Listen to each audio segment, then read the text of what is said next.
So how did you learn how to turn your scripts into movie? Is it the same thing you just said? You lived a lot of these experiences and gave you the idea for a movie? Well, you have to basically start with the script. So, and then the process of turning the script into a film is a whole nother series where you have to raise funding for it. You have to get a team of people together. It's very easy to write a script. In fact, I do that now where I write my own scripts and I also convert people's books into scripts.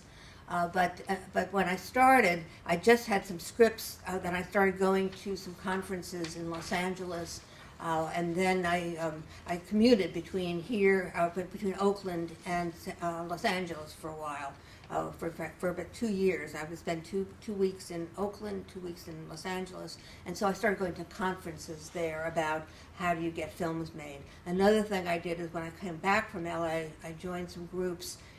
Volunteer groups in Berkeley. I lived in Oakland at the time, and I joined the Berkeley Community Media Group, and they had some classes on editing and production.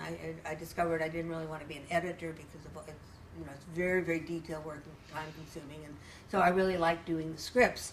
But I then found in order to get my scripts made, I had to become a producer. I didn't really like being a producer, but it was just something I had to do in order to have them happen. And what the producer would do on these volunteer films is they would come up with this idea. They would develop.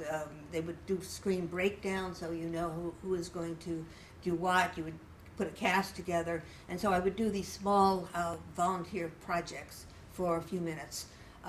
They would be like maybe 5-10 minutes programs. And then I also joined Scary Cow, which is in San Francisco, and it's a film collective. And so through that, I got another series of films. I also turned some of my songs that I had previously written and had recorded with musicians, and I turned those into basically music videos. And so after that, I did that for about 5 years. I ended up with about 60 different films that I produced.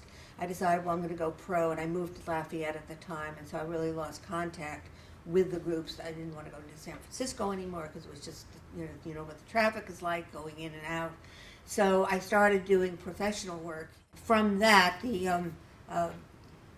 basically when you're doing these short films, there's no money in it. Everybody puts up their own money, or there's no budget, and you maybe $100, $200, and you're able to do this film. But when you start looking at these feature films, and you're looking at $10,000, $20,000 on the very low end, you have $1 million films. So it's a whole different ballgame. And so I started going to film funding conferences, and then I met one of the actors who had auditioned for it. She didn't cast him because he didn't have money, and he referred me to the team that I'm working with now. So, I always think that there's a reason that things happen, and you can turn them around. And so that's been my philosophy of when things happen, I find writing about them or somehow turning them into something different or a film.